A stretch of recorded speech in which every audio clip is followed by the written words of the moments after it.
¿Qué tal? Bienvenidos a esta nueva edición de Desde el Colegio, el programa oficial del Colegio de Abogados y Abogadas de Costa Rica. Mi nombre es Eugenio Regidor, de la Dirección de Comunicación y Mercadeo de este colegio.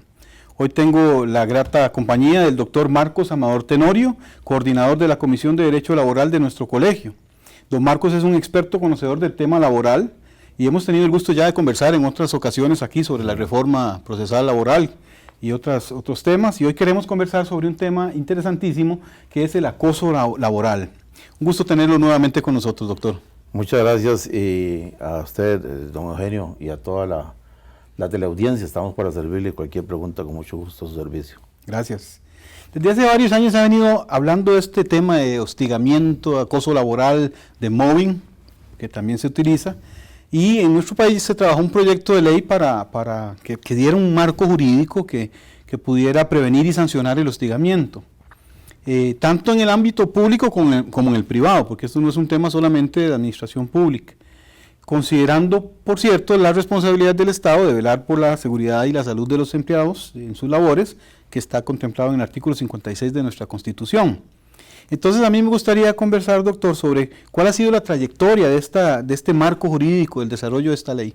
Claro, con mucho gusto. Vamos a ver, se han presentado más o menos de hace 10 años, 8 años para acá, o sea, del 2010 a la fecha, se han presentado 10 proyectos de ley en la Asamblea Legislativa, de los cuales yo tuve el honor de hacer el informe técnico jurídico de 7 de ellos cuando yo trabajaba en el Departamento de Servicios Técnicos como encargado del área laboral.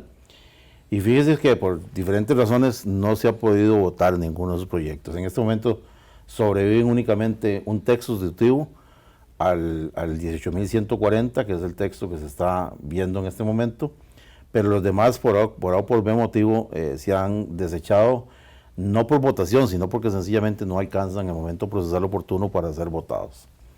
Y es muy importante porque en un país de derecho como el nuestro, debemos de entender claramente que el acoso laboral, conocido en el ámbito internacional como mobbing, que es una lengua inglesa que no tiene traducción al español, sino que aquí se le concibe como un acoso laboral, y así lo han dicho algunos autores, deviene del principio cristiano de justicia social, porque es un principio precisamente de paz social, de solidaridad con el prójimo.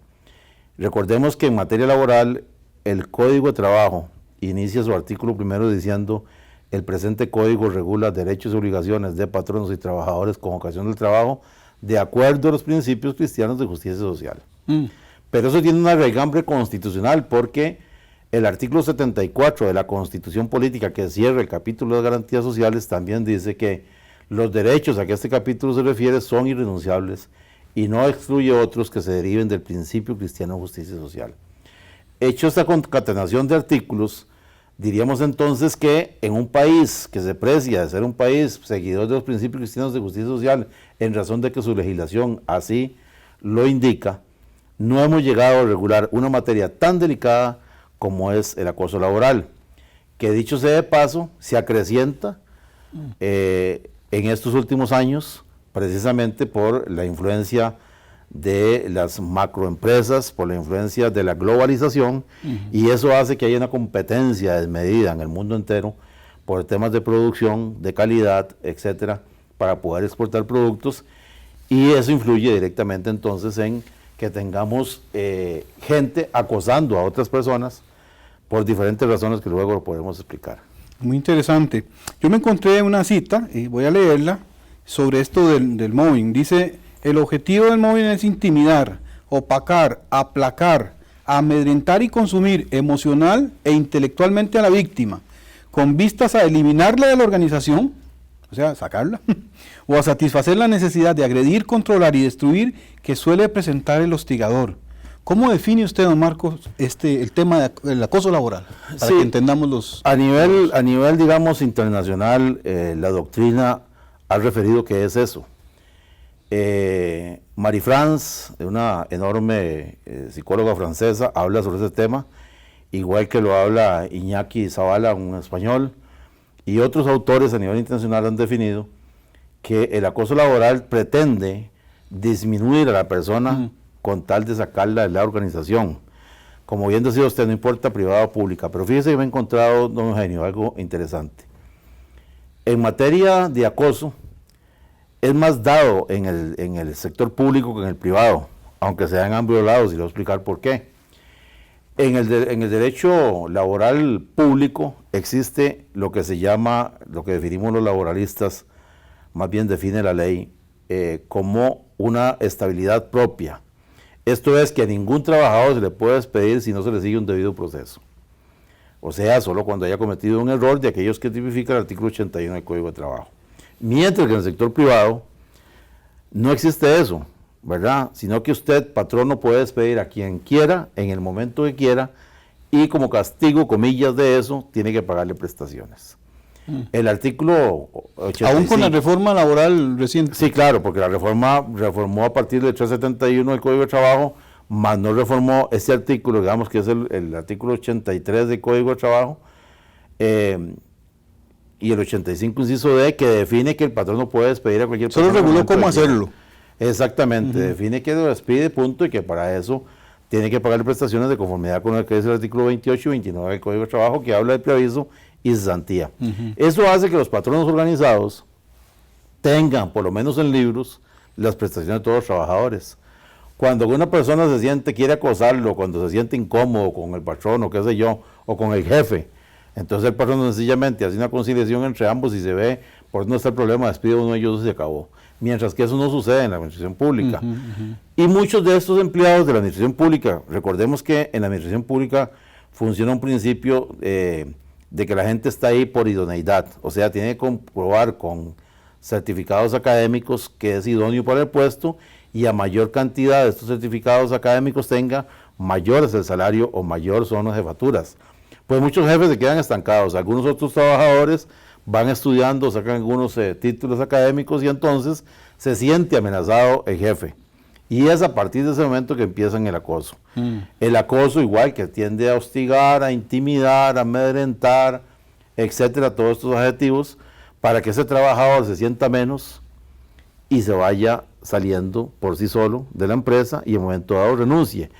Eso causa mi riesgo. Claro, porque además causa un gravísimo daño desde el punto de vista psicológico moral. Claro. Dicho sea de paso, una excelente amiga, doña Katia Quiroz Valverde, que es psicóloga costarricense, graduada en el estudio de psicología, y además don Domingo Abarca escribieron este librito que hoy está saliendo al mercado, que se llama Acoso Moral en el Trabajo. Salió recién esta semana al mercado. Está caliente. Y está caliente. Y este libro que se llama Aniquilamiento y Suicidio, con razón a el acoso laboral. ¿Saben por qué? Porque ya en Costa Rica hay gente que se ha suicidado por acoso laboral. Caramba. Y esa es entonces la necesidad de que tengamos en el país un reto enorme de regular esta materia. Fíjense que nos dice esta autora, estos autores, perdón, por ejemplo, que ya a nivel mundial hay infinidad de institutos jurídicos mundiales que regulan este tema. Y anota que la Declaración Universal de los Derechos Humanos, la Convención de la Protección de Derechos Humanos y las Libertades Fundamentales, la Carta Social de Europa, el Pacto Interamericano de Derechos Civiles y Públicos, el Pacto Internacional de Derechos Económicos, Sociales y Culturales, la Convención Americana sobre Derechos Humanos, la Carta Africana sobre Derechos, etcétera, etcétera. Hay una serie de convenios y cosas que han venido regulando esta materia y sin embargo el país, a pesar de que es una reforma laboral, no llegan a un acuerdo para reformar precisamente un tema tan importante que no está en el código, que habría de introducirse en el código, como es el acoso laboral o el acoso moral. Fíjese que hay una legislación en Costa Rica que es, en base a la pregunta que usted recién me hizo, que es que ya se reguló el acoso sexual. Entonces los jueces, cuando llega un caso de acoso laboral, tienen que utilizar supletoriamente el código que regula precisamente, la ley que regula, disculpen la expresión, la ley que regula precisamente el acoso sexual, cuando son dos cosas diferentes. Claro, y le iba a decir esto, cuando estuve preparando las preguntas decía, la gente confunde acoso laboral y acoso sexual, o piensa que el acoso laboral es el acoso sexual en el ámbito laboral, nada más. No, para y nada. son cosas diferentes. Fíjense que el acoso sexual es el acoso sexual en el empleo y la docencia, inclusive, ¿verdad? Por eso se se habla de bullying, ¿verdad? Que alguna gente confunde pensando que bullying es cualquier persona que le haga un mal gesto a otra persona. No, no. El bullying es entre estudiantes, entre ellos mismos, en un nivel, ¿verdad? No hay un círculo de poder como si ocurre en el acoso laboral, que hay un círculo de poder donde uno más poderoso entonces acosa al otro. Mientras que el bullying es únicamente entre estudiantes. Cuando un profesor acosa a un estudiante, ya eso no es bullying. Y ahí estamos en presencia de una imposición violenta de una persona con mayor poder que otra, ¿verdad? Entonces, dicho eso, el acoso sexual es aquel acoso en donde una persona recibe gestos, toqueteos, invitaciones, diferentes cosas con connotación sexual que no es de agrado para la persona de quien lo recibe. Ese es el acoso sexual. Y han tenido que utilizar entonces los jueces como referencia esta legislación para atender los otros casos. De título supletorio, porque no hay una legislación que venga a regular precisamente el acoso laboral hasta el momento, y en eso estamos trabajando. Bueno, según los datos, yo me encontré aquí una estadística del Ministerio de Trabajo. Dice que, por ejemplo, ahí durante el 2014 se registraron 145 casos de acoso laboral y en el 2015 185. Hay un incremento. ¿Cuál es su experiencia en el tema? ¿Cómo anda Costa Rica en relación con este tema? Hay muchos casos, hay pocos, la gente se anima a poner denuncias.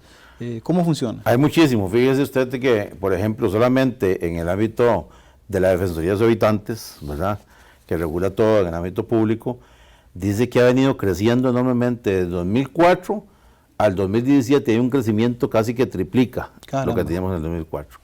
Pero además de eso, no solamente lo que el Ministerio anota, que anota bien usted ahí, sino que nos encontramos con un dato importante que recién en un conversatorio que tuvimos sobre acoso laboral, la Dirección de Psiquiatría del Hospital Calderón Guardia, el más grande de los hospitales del país, dice que el 70% de los casos que se ven en psiquiatría de trabajadores son por acoso laboral.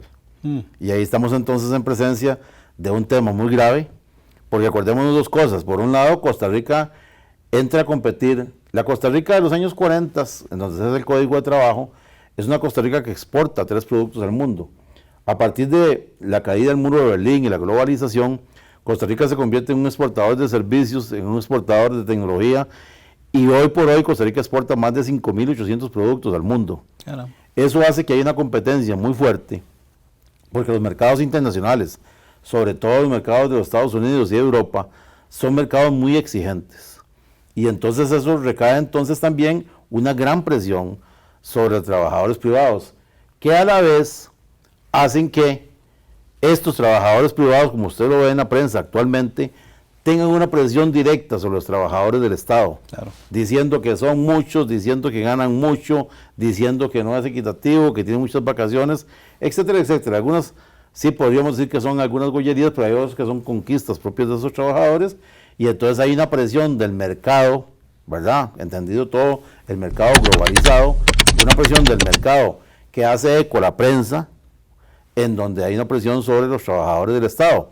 Al haber esa presión sobre los trabajadores del Estado, entonces los jefes empiezan a presionar más también a los subalternos, y eso es un círculo vicioso en donde caemos todos hoy. Un buen caldo de cultivo. Exactamente, y entonces por eso el crecimiento tan enorme que ha habido con el acoso laboral. Estamos conversando con el doctor Marcos Amador Tenorio sobre el tema de acoso laboral. Él es coordinador de la Comisión de Derecho Laboral.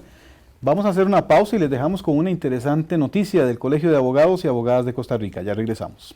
Andrea y yo nos casamos en 1989. Tuvimos 3 hijos maravillosos. Juntos pudimos comprar nuestra casa en las afueras de San José. Inmediatamente acudimos al notario y así garantizamos su protección de por vida. Yo le aconsejo a todo el mundo que proteja a los suyos con el patrimonio familiar. Consulte a su abogado o notario de confianza, quien protegerá su patrimonio familiar.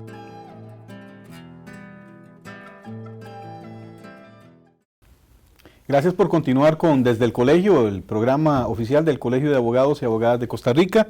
Estamos conversando con el doctor Marcos Amador Tenorio sobre acoso laboral. Y hemos conversado en el primer bloque sobre diferentes aspectos muy interesantes de este tema.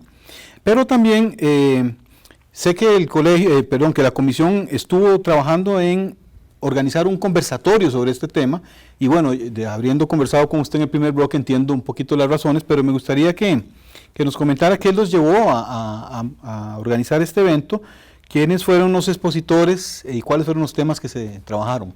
Muy bien, sí, precisamente recién acabamos de terminar este conversatorio sobre este tema, motivado por lo que le dije al cerrar el bloque anterior, antes de la pausa, porque hay una diputada que está hoy impulsando un proyecto de ley que recoge un poco las iniciativas anteriores para meterlo en un solo proyecto de ley. De los 10 que se han ido presentando, de los 7 que usted intervino y que solo, ¿cuántos están ahorita en la... Solamente en la corriente legislativa hay un texto sustitutivo y un proyecto de ley. Sí. Y de esos grandes se ha recogido todas las recomendaciones que hemos hecho o que hicimos en un momento determinado en servicios técnicos, y esta diputada, que es la diputada Heredia del Partido de Liberación Nacional, esta diputada ha recogido todas esas iniciativas, lo ha mejorado, los ha pulido, y presenta recién, el día de ayer, un proyecto de ley, y nosotros queríamos desde el colegio darle un impulso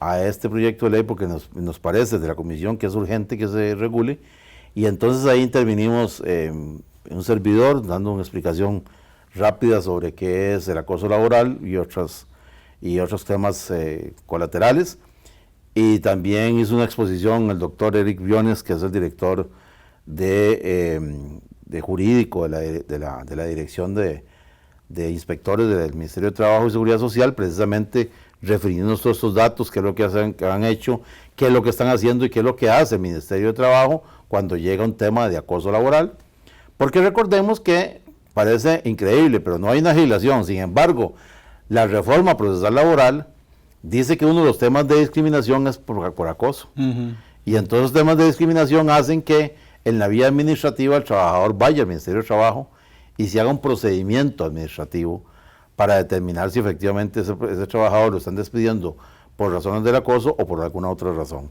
Y eso ha hecho que el Ministerio de Trabajo entonces tenga una intervención importante, de tal suerte que don Eric intervino en esa parte, y finalmente la señora diputada Heredia, que nos presenta el proyecto y que nos dice cómo es el proyecto, y que está esperando que la ciudadanía completa le brinde un apoyo especial en razón de que queremos que rápidamente avance en la corriente legislativa. Qué importante, porque habiendo pasado ya tanta agua bajo el puente y sin tener un resultado, ojalá que esta nueva iniciativa tenga el impacto deseado y se logre los votos o la aprobación de la Asamblea. Eso es lo que queremos. Fíjese usted que uno de los consejos que en un momento determinado le dimos a la señora diputada fue que recogiera la firma de muchos diputados. ¿Cuál es el objetivo en un proyecto cuando se recoge la firma de varios diputados de diferentes partidos? Bueno, que una vez que se pone la firma, hay una presunción de que el diputado o sus asesores leyeron ese proyecto, que están de acuerdo y que por lo tanto lo avalan, y al estar de acuerdo entonces estamos buscando un consenso, de tal forma que cuando llegue en la corriente legislativa, se mete a la corriente legislativa, y en el momento procesal oportuno llegue la discusión, entonces está prácticamente cocinado, como se llama en Costa Rica. Recordemos que para efectos del proyecto de ley, los proyectos de ley pasan a una comisión.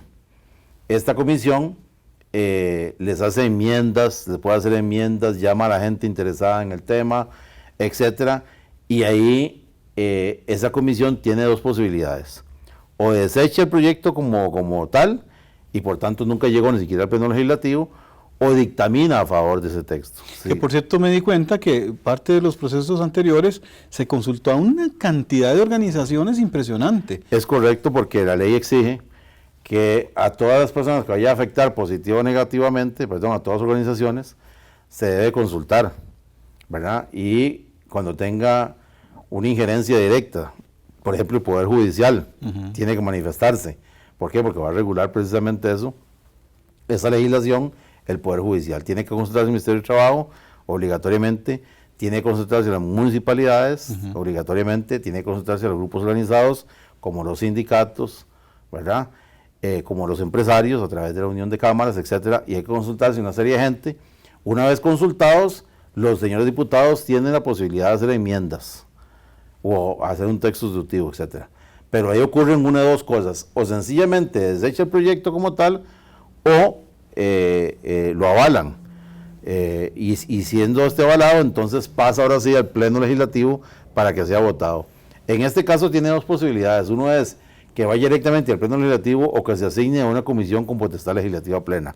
Entonces sería mucho más fácil la votación porque son menos diputados. La Asamblea Legislativa divide los 57 diputados en 3 bloques, que son la comisión con potestad legislativa plena primera, plena segunda, plena tercera. Ahí está compuesta entonces cada uno por 17 votos, entonces el consenso es más rápido. La pretensión es entonces... Son siempre los mismos diputados en la 1, en la 2 y la 3, pero podrían asignarse a cualquiera de esas 3. A cualquiera de las 3. Entonces, que más o menos el presidente, en este caso la señora presidenta de la Asamblea Legislativa, lo designa de conformidad más o menos con la formación académica de cada uno, qué sé yo, y entonces designa los temas sociales para este lado, los temas jurídicos para este lado, los temas... Sí, los encamina. Los encamina más o menos. Y entonces ahí hay una discusión para que sea una discusión, digámosle, más sesuda.